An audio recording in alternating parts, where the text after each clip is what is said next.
Step into the past as we explore the battlefield of ancient civilizations, where the clash of swords and the roar of armies were accompanied by the sight of gleaming armor and intricate battle gear. In the ancient world, what you wore to war was as important as how you fought. Kings, commanders, and soldiers donned armor that protected them, but also symbolized their status and strength. The regalia of kings, commanding respect and authority. We begin by examining the armor and attire of ancient kings, who often led their armies into battle.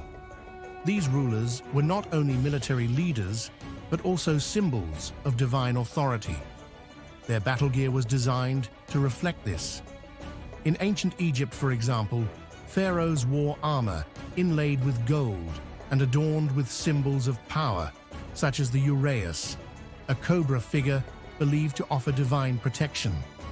Their elaborate helmets and crowns were not just for defense, but were also a visual representation of their connection to the gods and their absolute power over life and death.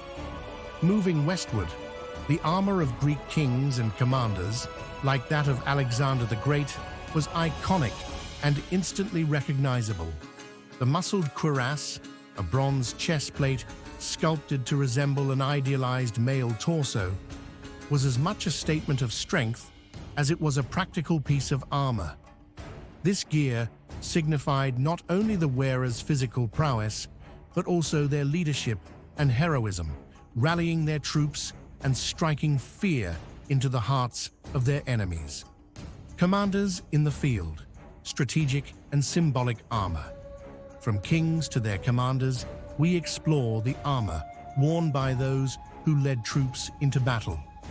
Roman generals, for instance, wore armor that was both functional and symbolic. The larica segmentata, a type of segmented plate armor, was not only highly protective, but also flexible, allowing for greater mobility on the battlefield. These commanders often wore elaborate crests and decorations on their helmets and breastplates, which depicted eagles, gods, and other symbols of Rome's might. In the heat of battle, these commanders relied on their armor not just for protection, but also to communicate their rank and role. A commander's attire was designed to be immediately recognizable, ensuring that their soldiers could follow them through the chaos of combat. The warrior's armor for every soldier. Greek hoplites, for example, were heavily armed infantry who wore bronze helmets with face guards, breastplates, and greaves.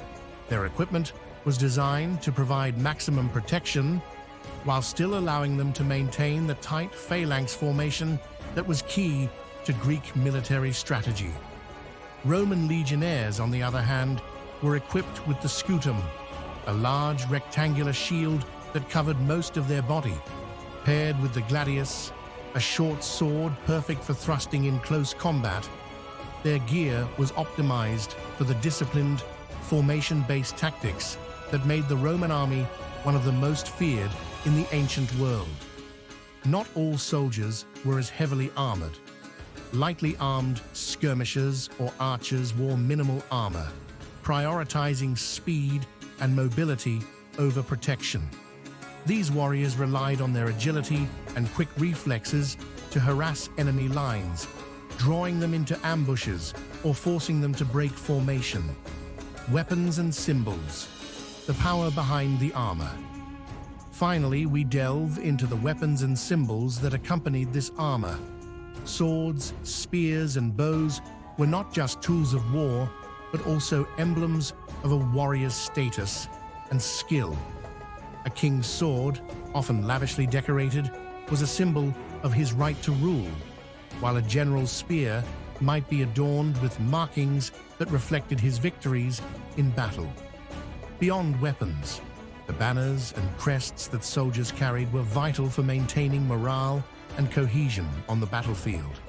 These symbols often featured animals, mythical creatures, or gods, chosen to embody the virtues that the army aspired to: courage, strength, and divine favor.